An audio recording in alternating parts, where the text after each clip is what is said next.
Hello friend, good morning. मैं सुरेंद्र कुमार काला आप सभी का हार्दिक अभिनंदन करता हूं आपके अपने YouTube channel unique study point पर। और आज जो हम BSc first year mechanics unit second से जो टॉपिक लेकर आए आज की क्लास में वो है यांत्रिक ऊर्जा संरक्षण से संबंधित। कि किसी पिंड की आंतरिक ऊर्जा सुरक्षित रहती है जब उस पर संरक्षित बल कार्यरत होता है तब। ये बात हम करने वाले हैं। उसके पहले इस क्लास को आप अपने सभी साथियों के पास शेयर कर दीजिए जिससे ज़्यादा से ज़्यादा स्टूडेंट्स हमारे से जुड़े और ज़्यादा से ज़्यादा स्टूडेंट को इसका फायदा मिले। तो चलो हम स्टार्ट करते हैं यांत्रिक ऊर्जा संरक्षण। और यदि आप एफबी पर है तो हमारे एफबी पृष्ठ यूनिक स्टडी पॉइंट को लाइक एंड फॉलो जरूर करें। तो ओके, हम स्टार्ट करते हैं आज का टॉपिक यांत्रिक ऊर्जा संरक्षण। यह आंतरिक ऊर्जा का संरक्षण है। कन्वर्जेशन ऑफ मैकेनिकल एनर्जी, यांत्रिक ऊर्जा का संरक्षण। कोई पिंड होता है या कण होता है या निकाय होता है, उसकी गतिज ऊर्जा और स्थितिज ऊर्जा के योग को यांत्रिक ऊर्जा कहते हैं। क्या? किसी पिंड की गतिज ऊर्जा और स्थितिज ऊर्जा के योग को क्या कहते हैं? यांत्रिक ऊर्जा कहते हैं। और जब पिंड पर संरक्षित बल कार्यरत होता है उस समय पिंड को एक स्थिति से दूसरी स्थिति तक हम विस्थापित करते हैं तो इस प्रक्रिया में किया गया कार्य स्थितिज ऊर्जा के बराबर होता है। इस प्रक्रिया में जो हम कार्य करते हैं वो क्या होता है? उस में संचित स्थितिज ऊर्जा के बराबर होता है जो निकाय में संचित हो जाती है। अब देखो, किसी पिंड को हम मान लो एक स्थिति से दूसरी स्थिति तक विस्थापित करके देते हैं, उसमें स्थितिज ऊर्जा संचित हो जाती है, लेकिन वो कब तक रहती है? जब तक हम उस पर वो बल लगा हुआ रहता है, बल आरोपित रहता है, तब तक वो उसमें संचित रहती है। अर्थात जैसे हम वो बल उससे हटाते हैं तो वो स्थितिज ऊर्जा वापस गतिज ऊर्जा में परिवर्तित हो जाती है और क्या करती है? पिंड वापस अपनी प्रारंभिक स्थिति में पहुंच जाता है। पिंड वापस अपनी प्रारंभिक स्थिति में पहुंच जाता है। अर्थात पिंड की जो स्थितिज ऊर्जा थी उस किस में बदल गई? गतिज ऊर्जा में बदल गई। पिंड की स्थितिज ऊर्जा किस में बदल गई? गतिज ऊर्जा में बदल गई। लेकिन किस रूप में? उस स्थितिज ऊर्जा के विपरीत दिशा में। उस स्थितिज ऊर्जा के विपरीत दिशा में। यह हम सब जानते हैं कि ऊर्जा को एक रूप से दूसरे रूप में बदला जा सकता है। न तो ऊर्जा उत्पन्न की जा सकती है और नई ऊर्जा नष्ट की जा सकती है। तो हमें यह ध्यान रखना है। तो देखो, मान लो हम वही स्प्रिंग वाला थोड़ा उदाहरण लेते हैं। 1 मिनट। हमने क्या किया? एक स्प्रिंग जो यहां तक किसी पिंड से किल्पित है इस प्रकार और यहाँ पे दृढ़ पिंड से बंधी हुई है। हमने इसको क्या किया? इस पे संरक्षित बल लगाया मान लो। तो ये स्प्रिंग मान लो एग्जाम्पल के तौर पर ले रहा हूं मैं, ये स्प्रिंग इस प्रकार से हो गई, ठीक है। अब क्या हुआ? ये एकदम पास पास में आ गए इसके जो ये फेरे थे वो तो इसमें क्या हो गई? स्थितिज ऊर्जा संचित हो गई। क्या हो गई? स्थितिज ऊर्जा संचित हो गई। जैसे हमने इसकी स्थिति में परिवर्तन किया, यहां से यहां पे ले गए, थोड़ा सा उच्च में हुआ तो ये स्थिति ऊर्जा संरक्षित हो गई। जैसे ही हम इसमें से वो बल हटाते हैं तो यह क्या करता है? वापस से ये पिंड अपनी प्रारंभिक स्थिति में आ जाता है। यानी यहाँ से यहाँ तक ले जाने में जो इसमें स्थिति ऊर्जा संचित हुई थी, जैसे ही हम वो बल हटाएंगे तो क्या होगा? ये पिंड वापस अपनी प्रारंभिक स्थिति में आ जाएगा। यानी यह पिंड गतिज ऊर्जा में बदल जाएगी, पिंड की स्थितिज ऊर्जा। लेकिन कब? स्थितिज ऊर्जा की दिशा ये थी और अब गतिज ऊर्जा की दिशा ये हो गई। तो स्थितिज ऊर्जा और गतिज ऊर्जा की दिशा क्या होती है? भिन्न भिन्न होती है, लेकिन परिमाण क्या होता है? समान होता है। यह ध्यान रखना है। तो चलो हम आगे बढ़ते हैं इस चीज के लिए, इस पर डिस्कस करते हुए आज हम ये बात कर रहे हैं। तो देखो क्या है, पहली बात है कि किसी पिंड या निकाय ले लो चाहे पिंड ले लो, किसी पिंड की गतिज ऊर्जा और स्थितिज ऊर्जा का योग उसकी किसकी पिंड की उसकी किस यांत्रिक ऊर्जा के बराबर होता है, यांत्रिक ऊर्जा के बराबर होता है। क्या है कि किसी पिंड की यांत्रिक ऊर्जा उसकी गतिज ऊर्जा और स्थितिज ऊर्जा के योग के बराबर होती है। क्या होती है? किसी पिंड की यांत्रिक ऊर्जा उसकी गतिज ऊर्जा और स्थितिज ऊर्जा के योग के बराबर होती है, या किसी पिंड की गतिज ऊर्जा और स्थितिज ऊर्जा का योग यांत्रिक ऊर्जा के बराबर होता है। यानी मैं यहाँ पे इसे इस प्रकार से लिखना चाहूं, यांत्रिक ऊर्जा बराबर गतिज ऊर्जा प्लस स्थितिज ऊर्जा। यह इसका रूप लिया, क्योंकि हमने कहा कि गतिज ऊर्जा और स्थितिज ऊर्जा के योग के बराबर यांत्रिक ऊर्जा होती है, तो दोनों का योग कर दिया, यांत्रिक ऊर्जा के बराबर कर दिया। अब हम किसी पिंड के बारे में बात करते हैं, वो संरक्षी बल के अधीन है, तो उस पिंड की स्थिति परिवर्तन करते हैं, तो स्थिति परिवर्तन में किया गया कार्य क्या होता है, पिंड में स्थितिज ऊर्जा के रूप में संचित हो जाता है। लेकिन जैसे ही हम बल हटाते हैं तो क्या होता है, वो पिंड वापस गति करता है, अर्थात वो स्थितिज ऊर्जा गतिज ऊर्जा में बदल जाती है। लेकिन क्या होता है, ये दोनों स्थितिज ऊर्जा और गतिज ऊर्जा परिमाण में तो बराबर होती है, लेकिन दिशा में क्या होती है, विपरीत होती है। तो ये चीज हमें यहाँ पे लिखनी होती है कि किसी पिंड पर संरक्षी बल आरोपित करने पर पिंड की स्थिति में परिवर्तन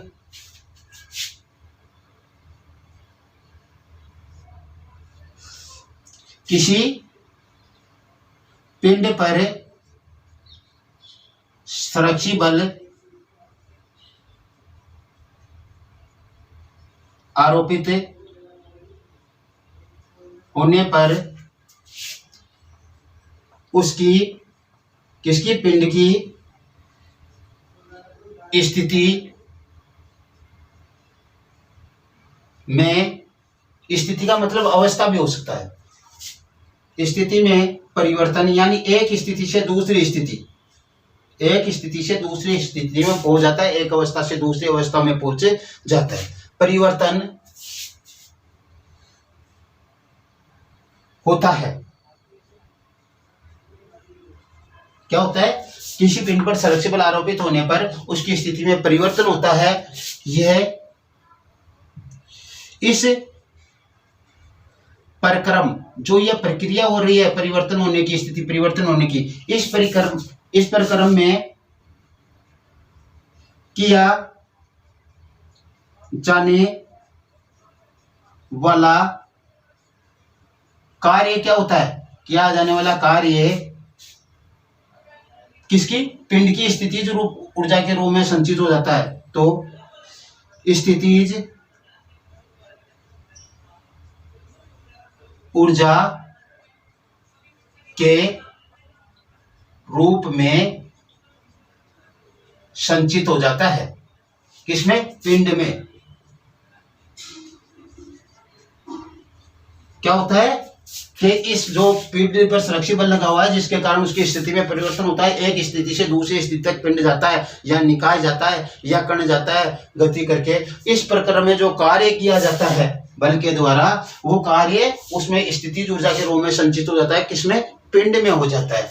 अब ये स्थितिज ऊर्जा के रूप में संचित हो जाता है, परंतु आरोपित बल जैसे ही हम हटाते हैं तो पिंड वापस अपनी प्रारंभिक स्थिति में आ जाता है। परंतु आरोपित बल उठाने पर पिंड पुनः प्रारंभिक स्थिति या अवस्था में आ जाता है, स्थिति पर पहुंच जाता है। लेकिन ये कैसे पूछेगा? पिंड गति करेगा तब पहुंचेगा। पिंड क्या करेगा? गति करेगा तब पहुंचेगा। क्यों? तो वापस अपनी प्रारंभिक स्थिति में पहुंच जाता है। तो क्या होता है? इसके उपरांत पिंड में गतिज ऊर्जा उत्पन्न होती है।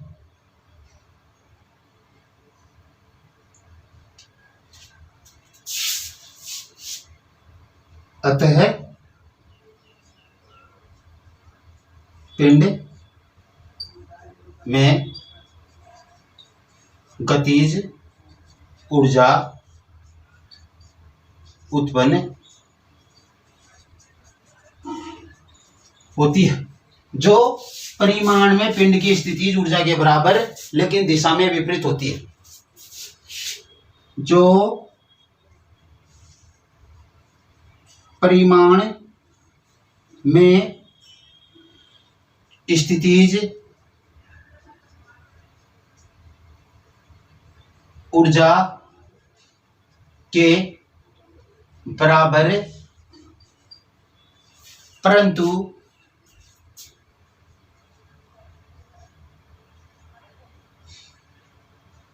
दिशा में विपरीत होती है।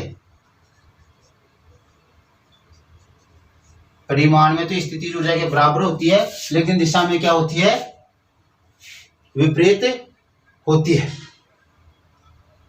यह कब होता है? जब स्थितिज ऊर्जा क्या होती है? गतिज ऊर्जा में परिवर्तित हो जाती है। यहाँ पे देखो यही है, स्थितिज ऊर्जा के रो में संचित हो जाती है, परंतु आरोपित बल उठाने पर पिंड पुनः प्रारंभिक स्थिति में पहुंच जाता है। अतः पिंड में क्या हो जाती है? गतिज ऊर्जा उत्पन्न हो जाती है, जो परिमाण में तो क्या है? स्थितिज ऊर्जा के बराबर है, क्या? गतिज ऊर्जा, परंतु दिशा में क्या होती है? विपरीत होती है। अर्थात हम क्या कह सकते हैं इसे कि इस प्रक्रम में गतिज ऊर्जा और स्थितिज ऊर्जा का मान बराबर होता है, लेकिन क्या दिशा उनकी क्या होती है? विपरीत होती है। तो हम लिखते हैं यहाँ पे स्थितिज ऊर्जा किसकी? पिंड की स्थितिज ऊर्जा की बात कर रहे हैं हम। पिंड लेकर चले तो कण लेकर चले तो कण की, निकाय लेकर चले तो निकाय। स्थितिज ऊर्जा बराबर माइनस गतिज ऊर्जा, यही तो है। परिमाण में बराबर है लेकिन दिशा में क्या है? बराबर है, दिशा में विपरीत है। यह देखो माइनस चिन्ह दिशा को दर्शित कर रहा है। अब देखो हम क्या करते हैं,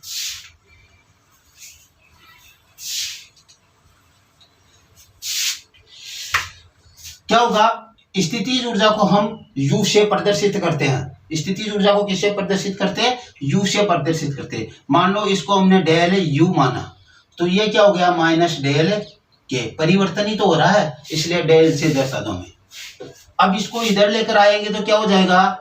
डेल U प्लस डेल के बराबर 0 होता है। डेल U बराबर डेल के 0 होता है। ठीक है, 0 गया नहीं, इधर आ गया तो इधर तो 0 बच गया। इसका मतलब क्या हुआ कि पिंड की स्थितिज ऊर्जा में परिवर्तन और गतिज ऊर्जा के परिवर्तन को जोड़ दिया जाए तो मान क्या आएगा? 0 आएगा। कुल आंतरिक ऊर्जा को मान यहाँ पे जो हो रहा है वो बता रहा है। यानी हम इसको इस प्रकार से लिखे, क्या लिखे कि देख से मान लो इसका हम अवकल करें, समाकलन करें तो क्या होगा? ये U हो जाएगा और ये क्या हो जाएगा? K हो जाएगा, और बराबर क्या आएगा? स्थिरांक आएगा। इसे स्थिरांक को हम क्या व्यक्त कर देते हैं? यांत्रिक ऊर्जा बोल देते हैं, और उसे बोलते हैं हम स्थिरांक। पिंड की यांत्रिक ऊर्जा क्या रहती है? संरक्षित रहती है। पिंड की यांत्रिक ऊर्जा क्या रहती है? संरक्षित रहती है।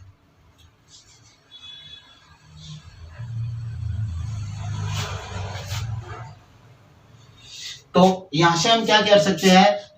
यहाँ पे लिखे कि अर्थात या उपरोक्त से, अर्थात पिंड की यांत्रिक ऊर्जा और स्थितिज ऊर्जा का योग क्या होता है? नियत होता है। अर्थात पिंड या निकाय ले रहे हो तो निकाय या कण, पिंड की स्थितिज ऊर्जा एवं गतिज ऊर्जा का कुल योग नियत रहता है। और यही क्या है, यही यांत्रिक ऊर्जा संरक्षण का नियम है। यही आंतरिक ऊर्जा संरक्षण का नियम है।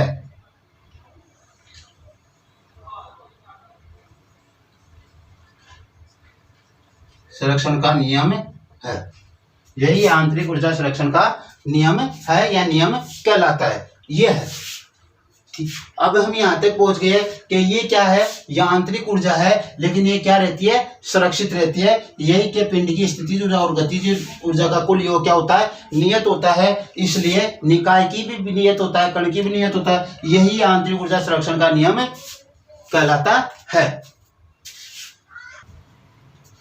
तो यही क्या है, यांत्रिक ऊर्जा संरक्षण का नियम है। अब आगे हम पिंड के बारे में बात करते हैं थोड़ा और उसके बारे में देखो। माना एम द्रव्यमान का पिंड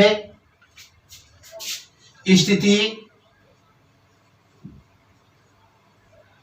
R1 से V1 वेग से चलकर स्थिति R2 पर V2 वेग से पहुंचता है तो क्या होगा, उसकी आंतरिक ऊर्जा संरक्षण के नियम से देखो UR1 प्लस 1/2 उसका द्रव्यमान है एम के आएगा ना यहाँ पे UR1 प्लस के, तो के का मान क्या हो जाएगा 1/2 mv1 स्क्वायर और बराबर क्या हो जाएगा UR2 दूसरी स्थिति UR2 के का मान रखेंगे तो यहाँ पे 1/2 m का मान तो m द्रव्यमान तो m ही है, लेकिन वेग यहाँ पे क्या हो गया V2 हो गया और इस पूरे का मान क्या हो गया E है, इसके बराबर भी E है, इसके बराबर भी है, यानी आंतरिक ऊर्जा ही है। ये क्या है, पिंड की यह आंतरिक ऊर्जा ही है। ये जो आपकी UR1 है ये क्या है, स्थिति R1 पर पिंड की स्थितिज ऊर्जा, किसकी, पिंड की स्थितिज ऊर्जा, ठीक है। और UR2 है स्थिति R2 पर पिंड की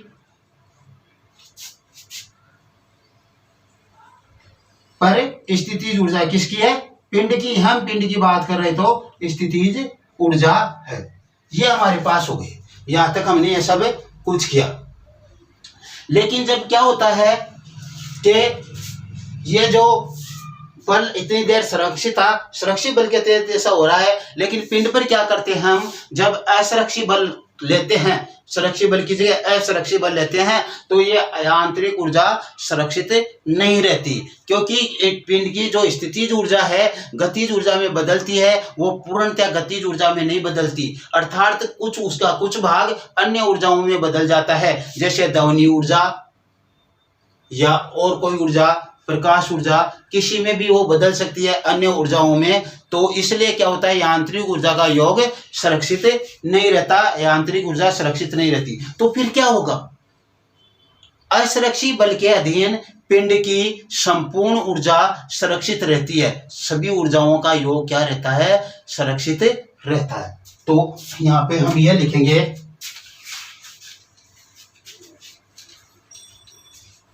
परंतु या लेकिन, किंतु, पिंड पर असुरक्षित बल के कार्यरत होने पर उसकी यांत्रिक ऊर्जा क्या होती है? सुरक्षित नहीं होती है। होने पर, कार्यरत होने पर उसकी यांत्रिक ऊर्जा सुरक्षित नहीं रहती। इसका मतलब क्या हुआ कि यांत्रिक ऊर्जा संरक्षण का नियम सुरक्षित बलों के तहत ही काम करता है, नहीं रहती है। यांत्रिक ऊर्जा सुरक्षित नहीं रहती है। तो क्या होगा? मतलब असुरक्षित बल जब आरोपित होगा पिंड पर, तो उसकी क्या जो हम ऊर्जा क्या है, यांत्रिक ऊर्जा तो सुरक्षित नहीं रहती। लेकिन हम यह 7वीं क्लास से पढ़ते आ रहे हैं, 6ठी क्लास से पढ़ते आ रहे हैं कि ऊर्जा को एक रूप से दूसरे रूप में रूपांतरित किया जा सकता है, बदला जा सकता है, परिवर्तित किया जा सकता है। लेकिन ऊर्जा को नहीं तो उत्पन्न किया जा सकता है और नहीं ऊर्जा को नष्ट किया जा सकता है। तो ऊर्जा न तो उत्पन्न की जा सकती है, न ही नष्ट की जा सकती, उसको एक रूप से दूसरे रूप में बदला जा सकता है। तो यहाँ पे जो स्थितिज ऊर्जा गतिज ऊर्जा में बदल रही थी, वो पूर्णतः गतिज ऊर्जा में नहीं बदलती सुरक्षित बल के तहत। तो फिर होता क्या है? उसका कुछ भाग अन्य ऊर्जाओं में बदल जाता है। उसका कुछ भाग क्या होता है? अन्य ऊर्जाओं में बदल जाता है। तो हम यही बात यहाँ पे लिखने वाले हैं।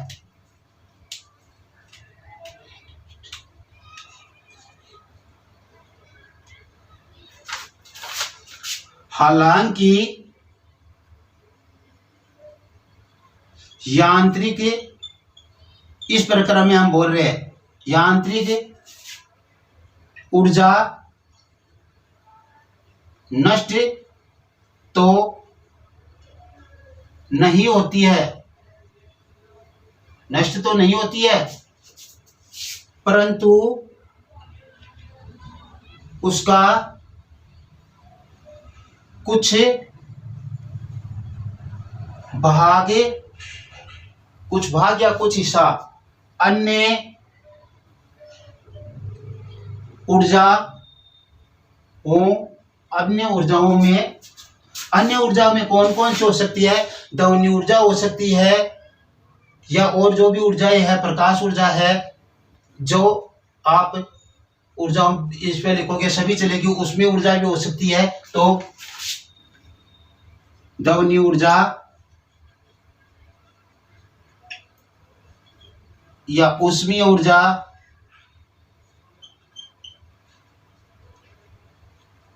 आदि में बदल जाती है, यानी अन्य ऊर्जाओं में बदल जाती है। क्या होती है? यांत्रिक ऊर्जा तो पूर्ण नष्ट नहीं होती उसकी, लेकिन परंतु क्या होती है? वो अन्य ऊर्जाओं में बदल जाती है। इसलिए यांत्रिक ऊर्जा असुरक्षित बल के तहत क्या होती है? सुरक्षित नहीं रहती। इसका मतलब क्या है? असुरक्षित बल के तहत पिंड की संपूर्ण ऊर्जा सुरक्षित रहती है। संपूर्ण ऊर्जा का मतलब हम ले इधर की जो ऊर्जा थी, इधर की ऊर्जा जितनी भी ऊर्जाओं में बदली, उन सभी ऊर्जाओं का टोटल कर दे तो बराबर आ जाएगा। अर्थात हम क्या कह सकते हैं? असुरक्षित बल के तहत पिंड की संपूर्ण ऊर्जा क्या रहती है? सुरक्षित रहती है। अतः या अर्थात असुरक्षित बल के प्रभाव में पिंड की संपूर्ण ऊर्जा क्या होती है? ऊर्जा सुरक्षित रहती है, सुरक्षित रहती है।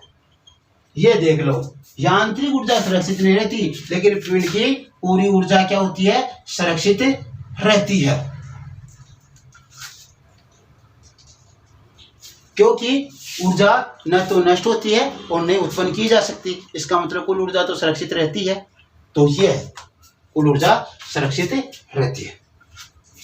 अब हम बात करते हैं कुछ ऊर्जा सुरक्षित के। यदि पिंड की यांत्रिक ऊर्जा का मान नियत हो तो उस पर कार्यरत बल सुरक्षित होता है, सिद्ध करो। ये क्वेश्चन यहाँ पे ऐसा क्वेश्चन बन सकता है,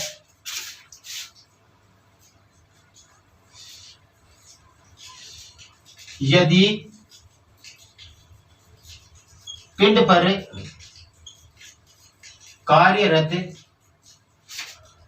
कार्यरत बल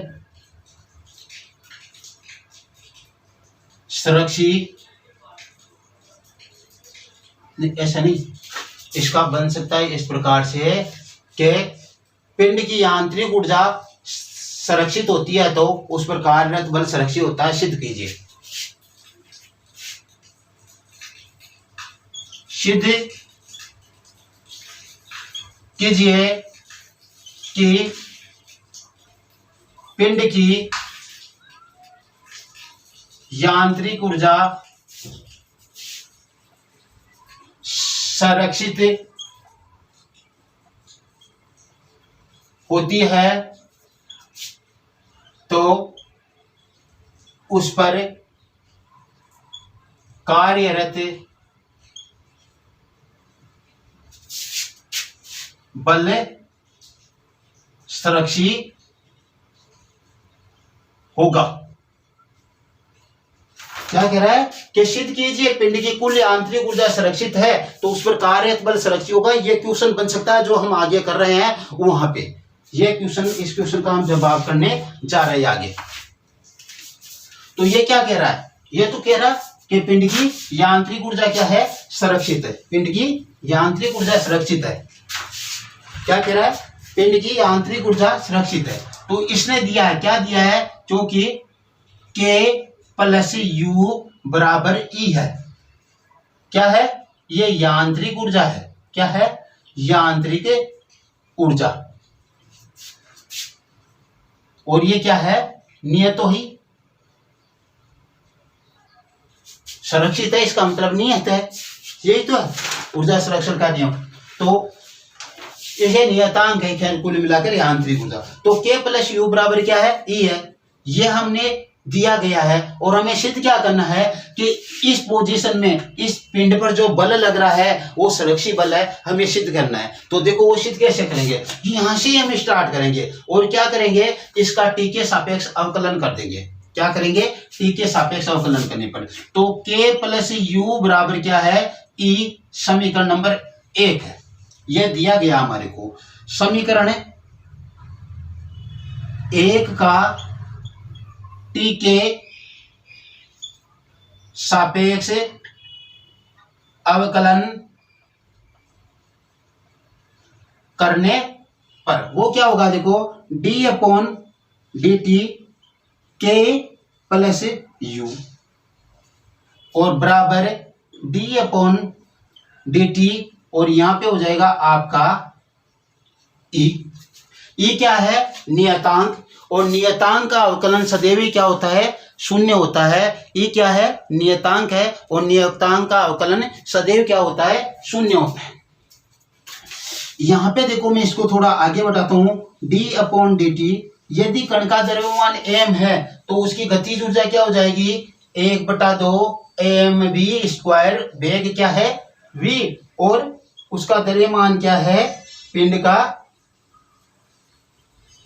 द्रव्यमान है, और ये क्या है, वेग है v, पिंड का वेग। तो पिंड का वेग v और द्रव्यमान m है तो गतिज ऊर्जा क्या होगी, 1/2 mv²। तो उसका मान मैं यहाँ पे रख देता हूं, 1/2 mv²। और इधर क्या हो जाएगा, du/dt। क्यों, प्लस में होते तो दोनों को अलग अलग करके कर लेते हैं। और इसका मान क्या आ गया, यहाँ पे 0 आ गया। इसका मान क्या आ गया, 0 आ गया हमारे पास, क्योंकि नियतांक था, इसका 0 आ गया। अब एक छोटी सी बात हमारे को यहाँ पे समझनी है अवकलन के लिए।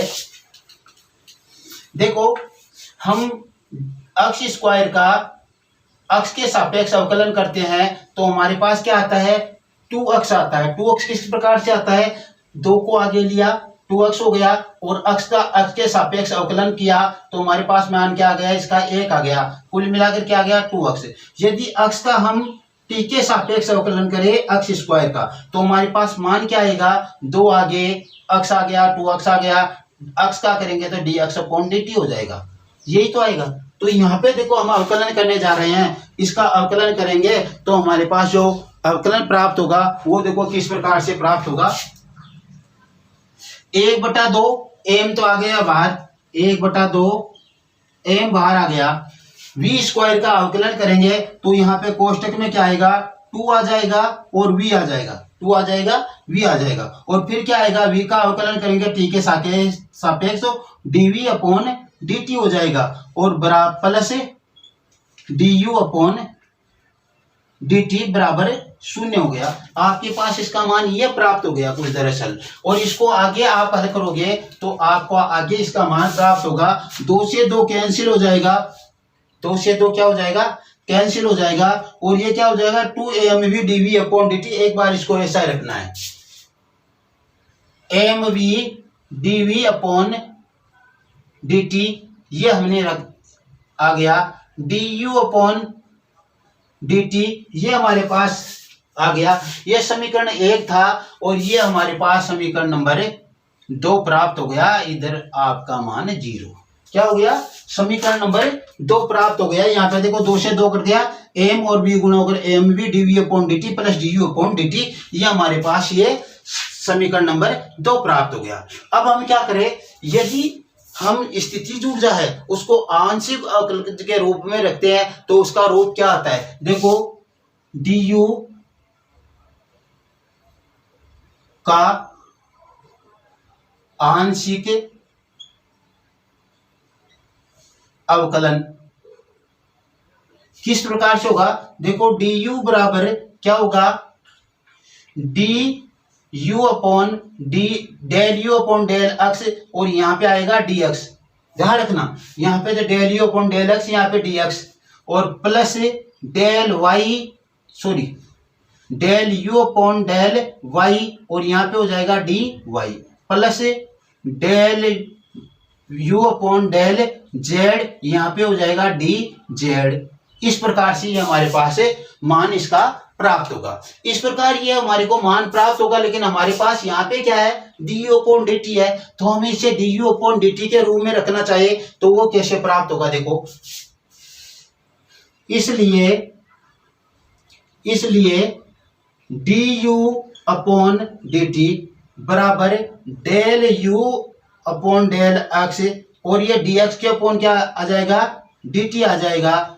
ये dt इसके नीचे लिया तो इसके नीचे dt आ जाएगा प्लस del u/del y और यहाँ पे dy/dt सबके नीचे तो dt आएगा और प्लस del u/del z यहाँ पे dz/dt। ये मान तो हमारे पास प्राप्त हो गया। लेकिन ये क्या है, देखो 2 का गुणनफल है और यहाँ पे हमारे को क्या प्राप्त हो रहा है, अदिश रूप में प्राप्त हो रहा है। अर्थात ये जरूर कोई 2 सदिश राशियों का गुणनफल है और वो भी कौन सा, अदिश गुणनफल। 2 सदिश राशियों का गुणनफल है, लेकिन कौन सा है, अदिश गुणनफल है, डॉट गुणनफल है। क्योंकि 2 सदिश राशियों का सदिश गुणनफल तो सदिश ही प्राप्त होता है, लेकिन 2 सदिश राशियों का अदिश गुणनफल अदिश प्राप्त होता है। तो मैं इसको कुछ यहाँ से यहाँ ले लेता हूं थोड़ा। तो देखो क्या होगा, इसको मैं थोड़ा अलग अलग करके रखने की कोशिश करता हूं। देखो du/dt इनको मैं अलग अलग ले लेता हूं, डेल वाले को। तो हमारे पास क्या आ जाएगा, del u/del x plus del u/del y plus del u/del z। Sir आपने तो कुछ प्रॉब्लम पैदा कर दी, इनमें इतनी सी जगह छोड़ने की आवश्यकता क्या थी, वही तो है। यहाँ पे करना क्या है, x वाले के साथ i कैप लगेगा, y वाले के साथ j कैप लगेगा और z वाले के साथ k कैप लगेगा, क्योंकि इनको हमें सदिश रूप देना है। इनको हमें क्या देना है, सदिश रूप देना है। तो मैंने यहाँ पे मान लो यहाँ पे ये है i कैप, ये है j कैप और ये है यहाँ पे k कैप। हो गया, तो ये तो सदिश रूप में आ गया। अब ये आपको देख कर कुछ ना कुछ तो आपका दिमाग चल रहा है कि पिछली 2 कक्षाओं में हम कुछ ना कुछ ऐसा कर रहे थे, उसे हमें कुछ प्राप्त हो रहा था। और इसको मैं रखूंगा तो इधर डॉट लगाऊंगा, dot dx upon dt plus dy upon dt plus dz upon dt। और यहाँ पे भी क्या होगा, x वाले के साथ i कैप हो जाएगा, ये लो i कैप, और z y वाले के साथ j कैप और z वाले के साथ k कैप। ये क्या है, x दिशा में i, y x दिशा में j और z x दिशा में k एकांक सदिश है, यही तो है, इसलिए x के साथ ये लगा दिया। जब डॉट गुणनफल होता है और ऐसा हम गुणनफल करते हैं तो देखो i से i का गुणा होगा, उसका मान 0 प्राप्त होगा, और यहाँ पे कोस थीटा बनेगा, कोस 0 का मान 0 होगा, और i से j को गुणा करेंगे तो 90 डिग्री, i को k से गुणा करेंगे तो 90 डिग्री, और कोस 90 का मान 0 होगा। अर्थात यहाँ पे जो समानार्थी है i को i से गुणा करने वाला वो आ जाएगा। तो देखो del u upon del x dx upon dt, इसका मान 1 प्राप्त होगा क्योंकि कोस 0 आएगा। तो ये देखो ये राशि यही तो प्राप्त किया हमने, यहाँ से ये लेकर आए हम, सही तो किया है। Del u upon del y, del u upon del y dy upon dt। तो यहाँ पे देखो ये तो है, इनके मध्य हमने क्या किया, इसको गुणन के रूप में इस प्रकार से दर्शा दिया। जैसे हमने इसको इस प्रकार से दर्शाया, हमारे को कुछ तो यहाँ पे दिखाई दे रहा है कि कुछ तो प्राप्त होने वाला है। यहाँ पे क्या प्राप्त होगा वो देखो। अभी यहां से मैंने क्या किया, u कॉमन ले लूंगा, सबसे u कॉमन लूंगा तो देखो क्या आएगा, del u upon del x i cap plus del u upon del y j cap plus del u upon del z k cap. ये मान हो गया, और यहाँ पे बाहर क्या आ गया, u आ गया। और यहाँ पे जैसे डॉट लगाया, यहाँ पे देखो d अपॉन dt कॉमन ले लूंगा, तो d अपॉन dt कॉमन लूंगा तो यहाँ पे क्या आ जाएगा, x i cap plus y j cap plus z k cap. ये मान हमारे को प्राप्त हो गए हैं। अब आपको अच्छी तरह समझ में आ गया होगा कि मैं क्या लाना चाह रहा हूं और क्या यहाँ पे आने वाला है। ये आपको अच्छी तरह समझ में आने वाला है यहाँ पे। तो देखो इसका मान हमने क्या रखा था, ये क्या है, सदिश अवकल संकारक है। ये क्या है, सदिश अवकल संकारक है, सदिश अवकल संकारक यहाँ तक का। और इसका मान हमने रखा था, क्या रखा था, डेल सदिश, और ये यहाँ पे u आ गया इसके साथ में। और ये देखो इसका मान क्या है, चलो ठीक है, इसको समीकरण नंबर 3 लगा देते हैं, 1 मिनट सोचो। समीकरण नंबर 3 यह है du अपॉन dt का मान आया हमारे पास।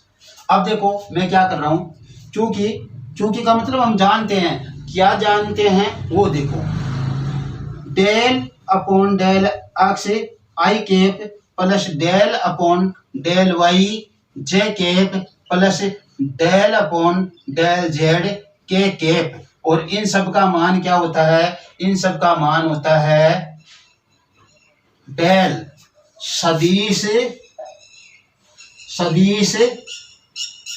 अवकल संकारक। ये समीकरण नंबर 4 लगा दिया मैंने।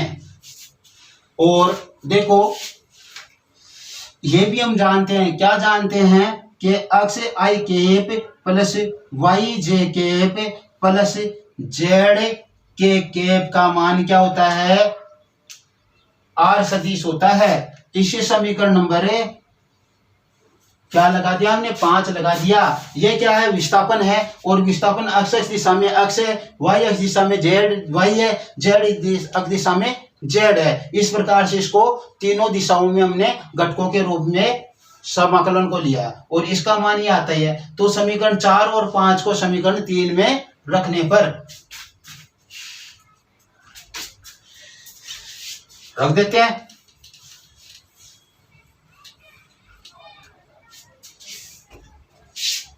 समीकरण 3 में समीकरण 4 व 5 को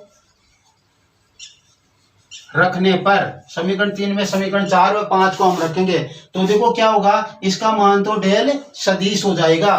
तो ये तो हो गया यहां से तो डेल सदिश u और इसका मान क्या हो जाएगा dt अपॉन dt और यहाँ पे मान क्या आ जाएगा r सदिश आ जाएगा। तो ये हो गया आपका प्लस d अपॉन dt और यहाँ पे आ जाएगा r सदिश और बराबर मान क्या है आपका 0 है। बराबर मान क्या है आपका 0 है। यह हमारे पास जो मान प्राप्त हुआ है यह है। अब इसका मान हमारे को क्या प्राप्त होगा, विस्थापन का अवकलन किया तो वेग प्राप्त होगा। तो डेल सदिश u प्लस v सदिश बराबर 0। यह समीकरण नंबर आपका 6 हो गया।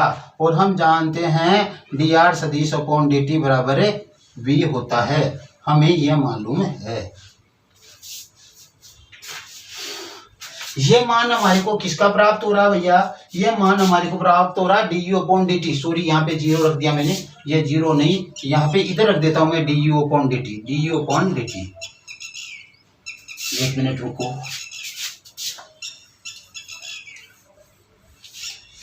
du अपॉन dt बराबर यहाँ पे हमारे पास आया था डेल सदिश u और प्लस dr सदिश अपॉन dt और डेल सदिश u प्लस इसका मान हमने v लिया था du अपॉन dt का मान हमारे को समीकरण नंबर 6 में यह प्राप्त हुआ।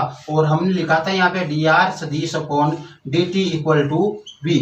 ये हमारे पास मान v का होता है, सदिश ही होगा। ठीक है।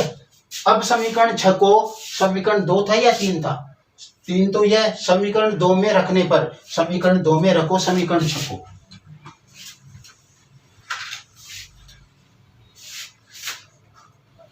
समीकरण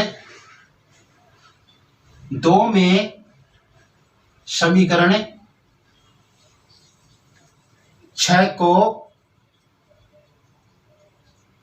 रखने पर, और समीकरण 2 क्या था हमारे पास, समीकरण 2 वो m वाला ही तो होगा, क्यों, वो था हमारे पास M B dv upon dt plus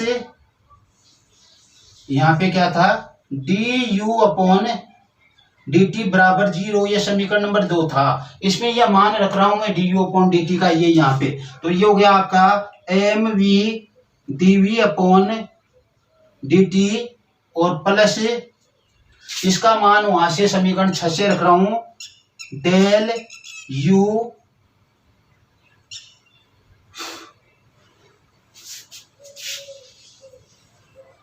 हमने यहाँ पे कुछ मिस्टेक तो नहीं की ना इसमें, ये v डेल u आ गया था अपने पास, डेल u गुणा में, तो ये गुणा में, तो यहाँ पे गुणा में, ये प्लस थोड़े था, गुणा में है। क्या था वो मान इस प्रकार से तो था अपने पास के del upon del X I cap plus del upon del Y J cap plus del upon del Z K cap, और यहाँ पे था u और यहाँ पे गुणा में लगाकर था अपने पास d upon D T X I cap plus Y J cap plus Z K cap, ये तो था, तो गुणा में था, यहाँ पे गलती से हमने प्लस लगा दिया, ये गुणा में। तो यहाँ पे इसको मान डेल सदिश u और इंटू v बराबर 0। ये समीकरण 2 में समीकरण 6 को रखने पर हमारे पास ये मान प्राप्त हुआ। इनमें से हमें क्या कॉमन लेना है, v को कॉमन लेना है। देखो v कॉमन आ रहा है, तो v सदिश को आप कॉमन ले लो, तो यहाँ पे क्या आ जाएगा, यहाँ से m dv upon dt plus del u बराबर 0 प्राप्त होगा। यहाँ पे मैं थोड़ा सॉल्यूशन कर देता हूँ। क्या m v सदिश, ये यहाँ पे क्या हो जाएगा, m a हो जाएगा, m a सदिश प्लस डेल v du बराबर 0। ठीक है, इसका मान क्या हो जाएगा, ये बल होता है F, एम ए बराबर एफ होता है, ए बराबर तो क्या होता है डीवी अपॉन dt होता है, वेग में परिवर्तन की दर को त्वरण कहते हैं, तो ये तो हमने ए रख लिया। और एफ बराबर न्यूटन की गति के द्वितीय नियम से m गुणा ए ये होता है, तो यहाँ पे एफ हो जाएगा, तो v सदिश डॉट एफ प्लस डेल सदिश u बराबर 0। ये समीकरण हमारे को प्राप्त हो गया। और यहाँ पे आकर आप देखोगे तो आपको कुछ प्राप्त होगा, आप कुछ देखोगे, क्या देखो, समझने की कोशिश करना क्या बात कह रहा हूं मैं। देखो हमारे को ऐसा कहा गया है कि अक्ष इंटू वाई बराबर 0 है, अक्ष इंटू वाई बराबर 0 है, तो एक पोजीशन तो इसमें ये हो सकती है कि अक्ष का मान 0 होगा, वाई का मान कुछ हो सकता है, और कुछ भी हो सकता है, 1 2 3 4 5 कुछ भी। और एक ही होगा कि अक्ष का मान कुछ हो सकता है लेकिन वाई का मान क्या होगा, 0 होगा। दोनों में से कम एक का मान तो 0 होगा। या फिर एक पोजीशन ये हो सकती है कि अक्ष का मान 0 होगा और वाई का मान भी 0 होगा, दोनों का मान भी 0 हो सकता है। लेकिन यहाँ पे देखो कण क्या कर रहा है, गति कर रहा है। कण क्या कर रहा है, गति कर रहा है, क्योंकि गतिज ऊर्जा उसमें, इसलिए गति तो कर रहा है। इसका मतलब कण के v का मान तो शून्य नहीं होगा, कण के v का मान क्या नहीं होगा, शून्य नहीं होगा, क्योंकि कण क्या कर रहा है, गति कर रहा है, कण गति कर रहा है। इसका मतलब कण के वेग का मान शून्य नहीं होने वाला है। इसका मतलब चूंकि v not equal to 0, v not equal to 0, इसका मतलब अब जो लास्ट में बच गया वो क्या हो जाएगा, उसका मान 0 हो जाएगा। ये जो बच गया इसका मान 0 हो जाएगा। इसका मतलब सीधी सी बात है, एफ सदिश प्लस डेल सदिश u बराबर 0 है। और जैसे ही हम एफ का मान निकालने की कोशिश करेंगे तो एफ बराबर क्या आएगा, माइनस डेल सदिश u। और भाई ये तो आपने काफी अच्छी तरह देखा है, ये तो आपने काफी अच्छी तरह कल की क्लास में, परसों की क्लास में काफी अच्छी तरह इसको देखा है। ये क्या है, इसको आगे हमने ऐसे भी लिखा था, बराबर माइनस ग्रेड u। और क्या कहा था,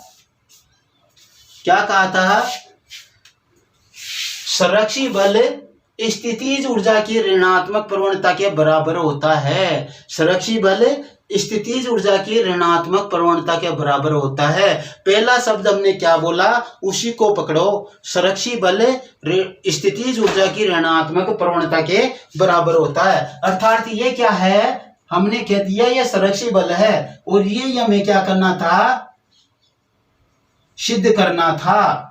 यही क्या करना था, हमें सिद्ध करना था। संरक्षी बल स्थितिज ऊर्जा की ऋणात्मक प्रवणता के बराबर होता है। और ऊपर हमने क्वेश्चन यही किया है, सिद्ध कीजिए पिंड की यांत्रिक ऊर्जा संरक्षित होती है तो उस पर कार्यरत बल संरक्षित होता है।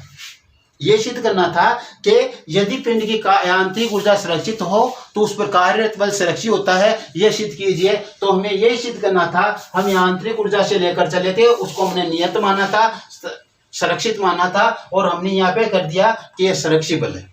तो हम लिखेंगे अतः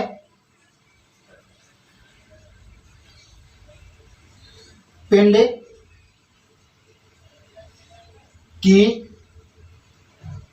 यांत्रिक ऊर्जा संरक्षित होने पर उस पर, किस पर, पिंड पर कार्यरत बल क्या होता है, संरक्षित होता है। संरक्षी बल होता है। ये हमने सिद्ध कर दिया।